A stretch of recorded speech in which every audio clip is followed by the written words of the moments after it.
Hello everyone, my name is Ard and welcome back to another video. Today I'll be taking a look at the LEGO Speed Champions 2024 set. This is set 76920, the Ford Mustang Dark Horse. This has 344 pieces, released March 2024, costing $35 Canadian, and I believe that's 30 USD, which is a $5 price increase from last year's Speed Champions, and I believe a $5 increase from the year before. I think it's gone up 10 years or $10 in the last 2 years. And I feel like a couple years ago, even last year, if someone asked me, because I feel like I've had it asked from like coworkers or something, because I'll build a Lego set at my desk and they'll be like, well, I want to buy a Lego set. What should I buy? And Speed Champions is sort of high up on my list as something to recommend. I think the build quality is really good. You get great techniques, and it's very fun to build, as well as costing $30. It's not all that expensive, but now it's getting to the point where, of course, it's only a $5 increase, but that's a $10 increase from 2 years ago. It's getting up at this point, and if it gets to $40 next year, there's no way in hell I'm recommending a Speed Champion set to anyone at regular price, because as much as they're really good sets, they're getting to the point where they're too expensive now. This one, unlike, say, the Formula One car, which I felt was a bit too expensive for its size, I think this one's a bit more reasonable, and I think it's just a bit better size-wise. It has a bit more substance to it, and it doesn't feel as small as the Formula One car does, or as like least substantial. So the 344 pieces for the price seems reasonable. The size of it is similar to other Speed Champions sets, of course, since 2020 with the 8-wide sets.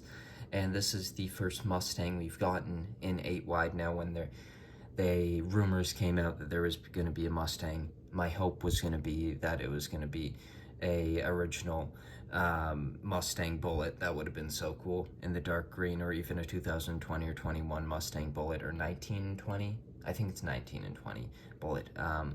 That would have been really cool. But we have the Dark Horse for 2024, which I was able to see recently at the Toronto International Auto Show, and it's another critique I have of this set. I don't feel like the dark blue resembles the Dark Horse overly well. I think they don't really have a color that would have worked 100% with this set. You could go with like sand blue, but I still think that's a bit too light, and this is a bit too dark. You sort of need something in the middle there, and of course I wouldn't expect them to make a whole new color just for this set, but I don't know which one I would have liked better, either sand blue or dark blue. Of course they went with dark blue, but it's just sort of a thought I've had since seeing the car. And I really liked the 2024 Mustangs when I saw them in person. I thought they were quite nice, and better than what I've seen recently when it comes to Mustangs. So taking a look at this car, I think it's pretty substantial. There's not all that many stickers on this set. That's the side of it, the back of it, which we'll get back to in a second, the other side, and then the front with the Mustang logo. You've got stickers there and there, there and there, and the Mustang logo and the grill right there. The top bit of it, which looks interesting. There's a lot of like the connections between pieces and shift between pieces that I don't think looks great, but I think the shape is pretty well done. At the side of it, I'll probably go with this one because my sticker placement on the other one is not all that great. I feel like you don't see this that often with Lego cars. You actually have a door to get into your car. Of course, not a working door, but the resemblance of it with the handle. Another sticker right there. The rims here, you get a second set of those in the metallic gray, or gunmetal gray. Here's the inside of it. You've got the seats there, which I think look pretty good. A couple stickers for the Mustang Dark Horse, as well as the steering wheel, and spots for 2 figures like all of these 8-wide Speed Champions cars.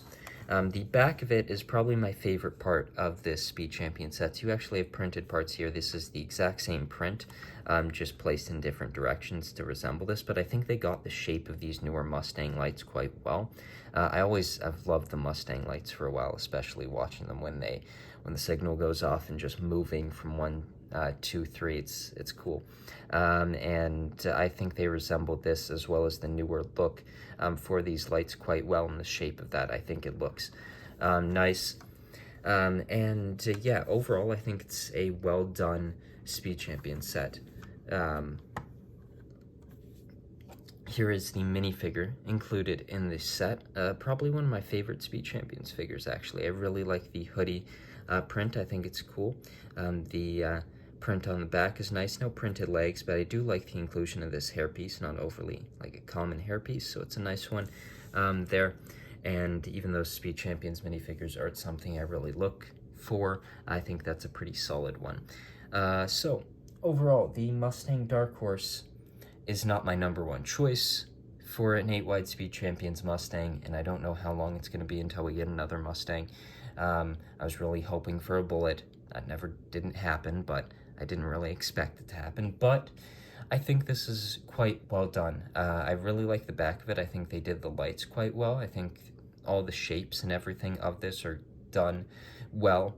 I think my only question is sort of the color of it. The color doesn't feel 100% right to me, and I don't really know what would have been the right choice for this set, because I feel like light or the sand blue is a bit too light, and this is a bit too dark, so I don't know. I think it's a fine choice, and we don't really have all that many dark blue sets to go into the Speed Champions line, nor do we have sand blue, so any of them I think would have been a nice choice to spice up the look of the Speed Champions line, and I think this does that quite nicely. And yeah, I think it's a solid Speed Champion set. For the March wave, I would say this is probably my favorite, just because the value of it feels there. To me, it feels substantial enough.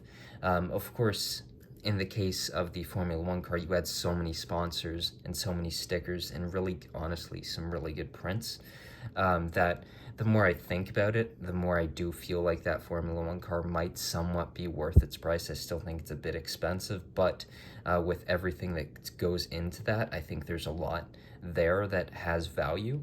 But the build-wise here, I think, was good. The front of it, the back of it, there's not all that much here, unlike for some Speed Champion sets, they're a complete joy to build. Some of the building techniques are amazing.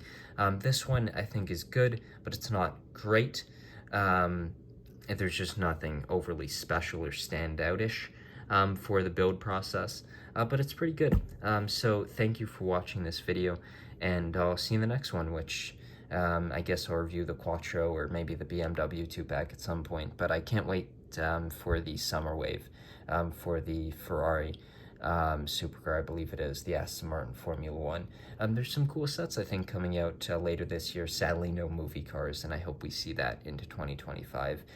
But yeah, I'm happy to get 2 waves of Speed Champions, because I think Speed Champions is one of the best lines that LEGO has currently. So thank you for watching this video, and I'll see you in the next one.